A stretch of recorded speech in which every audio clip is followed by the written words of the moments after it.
10,000 words is a huge number. At which stage of learning do you recommend this approach? I've been learning Russian for 2 months, have completed the grammar,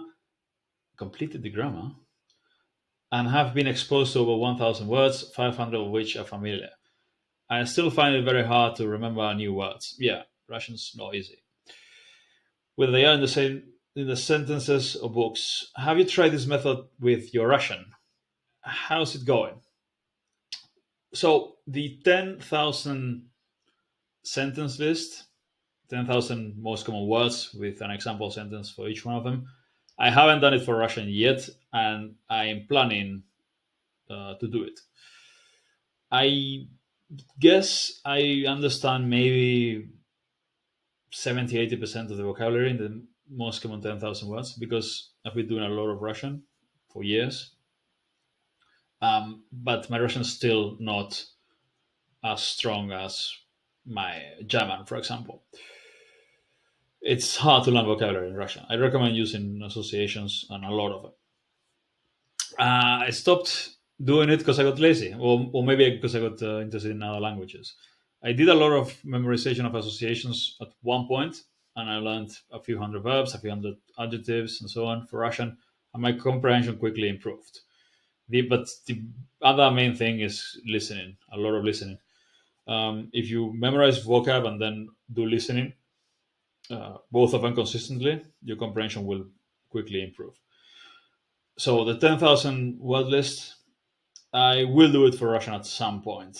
Right now, I'm focusing on other languages. When is it a good time to start? Day one, if you want to. I don't start day one. I start with other things, like the most common verbs with lots of different variations. That's a great list to start. You get the most common 10 verbs in the language. You get them in.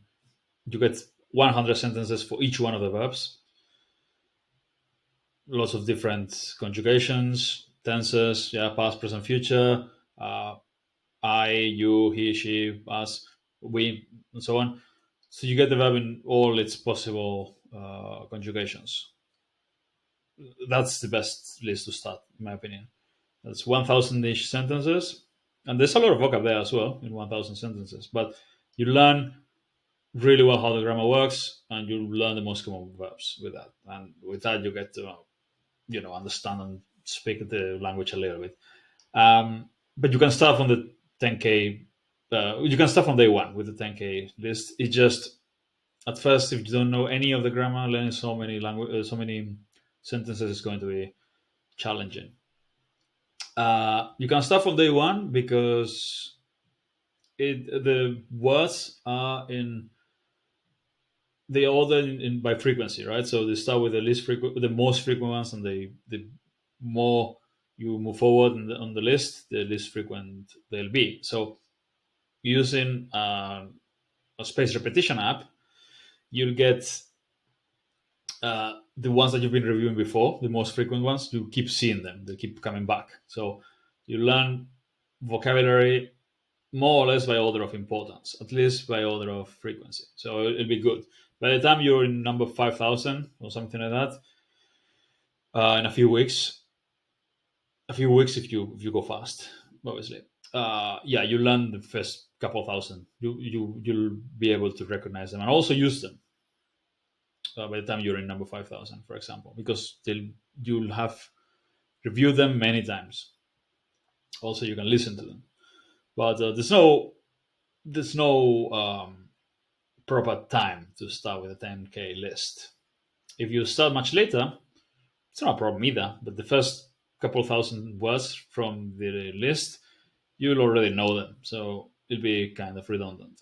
If you start from the beginning, it'll be challenging, but also you learn a lot.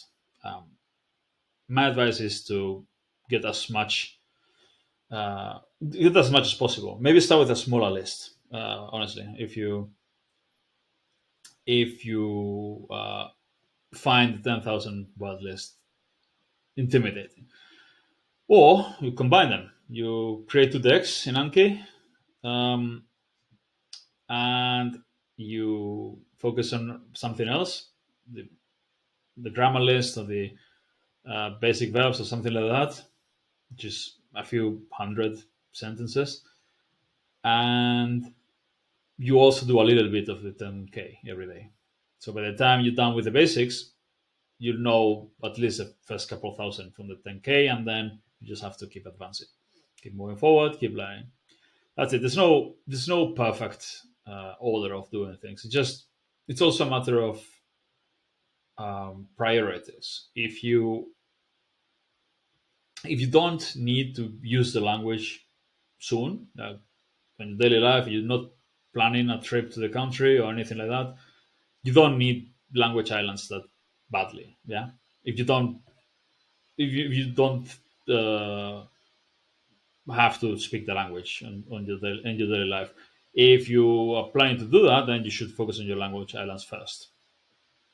If you mostly want to learn the language without just want to improve without the need to be conversational as fast as possible, then just focus on vocab and grammar, right? Anyway, yeah, as long as you keep learning, it doesn't really matter the order.